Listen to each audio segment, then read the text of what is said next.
সন্ধ্যাবেলা আমিও শান এমনি একটু বেরিয়েছিলাম গাড়ি নিয়ে একটুখানি এদিক ওদিক ঘুরতে। তো ঘুরতে ঘুরতে আমরা চলে এসেছি শর্মাটি, যেটা কিনা হচ্ছে লেকের অপোজিটে আর কি। সেখানে আমরা অর্ডার করেছি হচ্ছে 2 চা, 1 প্লেট হিমকি আর শান হিমকি কচৌড়ি রয়েছে।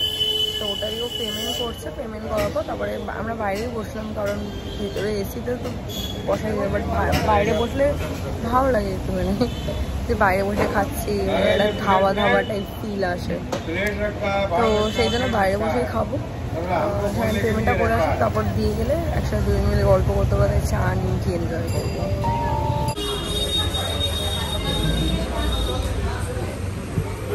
এই আমাদের গরম গরম 2 কাপ চা চলে এসছে, ও করবো।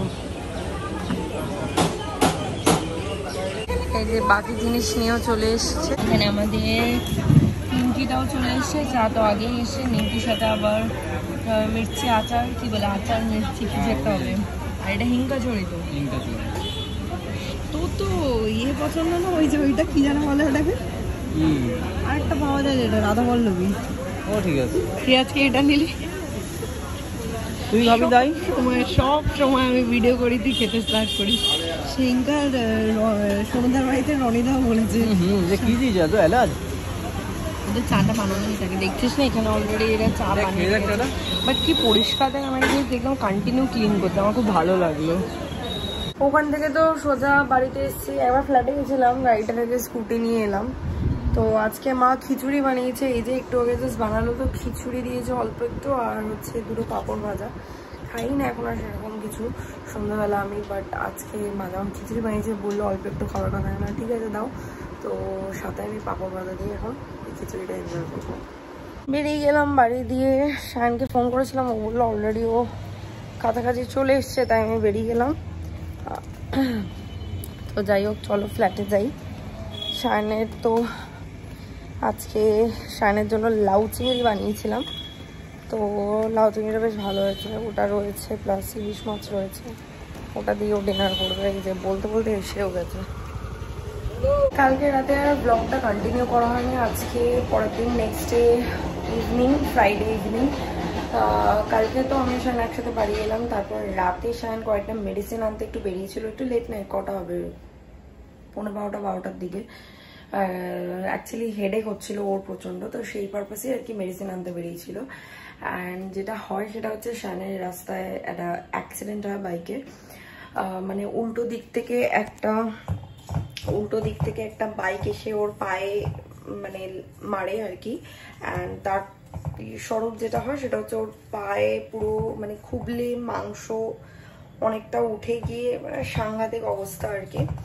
তো সে আর কি বলবো, ওই জন্য সকাল থেকে ব্লগ করা হয়নি। কালকে রক্তে ওই অবস্থায় ও বাড়ি এসছে, বাড়ির সামনাসামনি হয়েছে, তো রক্তে লিটারালি ওর পা ফা ভিজে গেছে।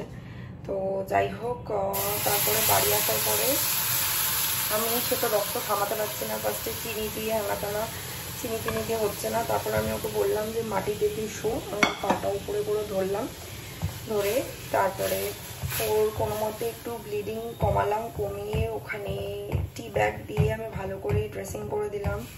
সেই সারা রাত তো ঠিক করে ঘুমাতে পারিনি, করে আমার ঘর এত রক্ত কালকে ওর পা দিয়ে বেরিয়েছে যে আমার ঘর পরিষ্কার করতে প্রায় অনেক মানে লিটারালি 1.5-2 ঘন্টার ওপর লেগে গেছে।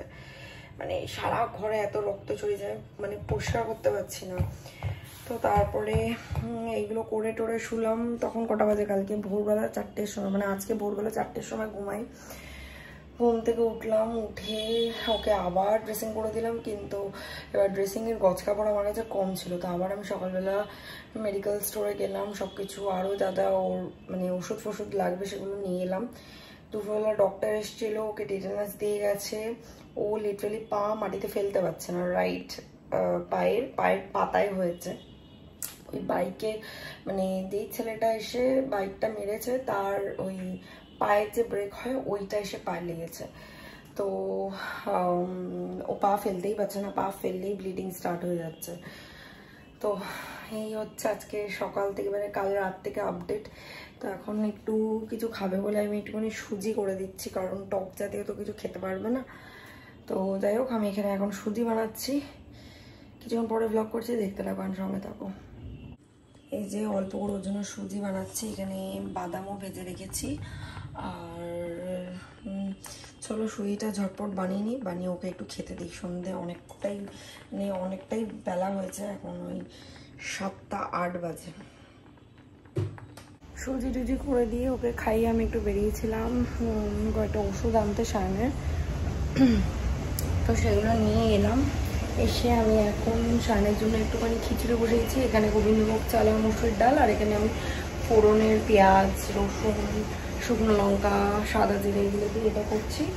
আর মশলাটা আমরা কি করি, হলুদ গুঁড়ো, লঙ্কা গুঁড়ো, জিরে, ধনেটা আমি একেবারে এটা ফুটে গেলে এর মধ্যেই দেবো, তো দিয়ে আর কাঁচা লঙ্কা ভেঙে দেবো, দিয়ে নুন মিষ্টিটাকে ব্যালেন্স করে ঘি দিয়ে নামাবো। আর আমি রাতে রুটি খাবো, কালকের একটুখানি তরকা রয়েছে, আমি ওটা দিয়ে রুটি খেয়ে নেবো। সো আমি তো রাতে রাইস খাচ্ছি না এখন, আমি ইভেন রুটিও খাই না, ওটস খাই বা চিলা খাই, বাট আজকে যেহেতু দুপুরে একটুখানি ভাত খেয়েছে সেই কারণে আজকে রাতে রুটিই খাবো। এখানে আমার খিচুড়িটা প্রায় রেডি হয়ে গেছে, একটা ডিম অমলেট করে দেবো, একটা ডিম সেদ্ধ দেবো ওকে, আর যদি দেখি পাঁপড়ও ভেজে দিতে পারি। এই হচ্ছে সায়নের ডিনার, খিচুড়ি, অ্যান্ড এখানে পাঁপড় ভাজা, ডিম সিদ্ধ আর ডিমের অমলেট। চলো ওকে দিয়ে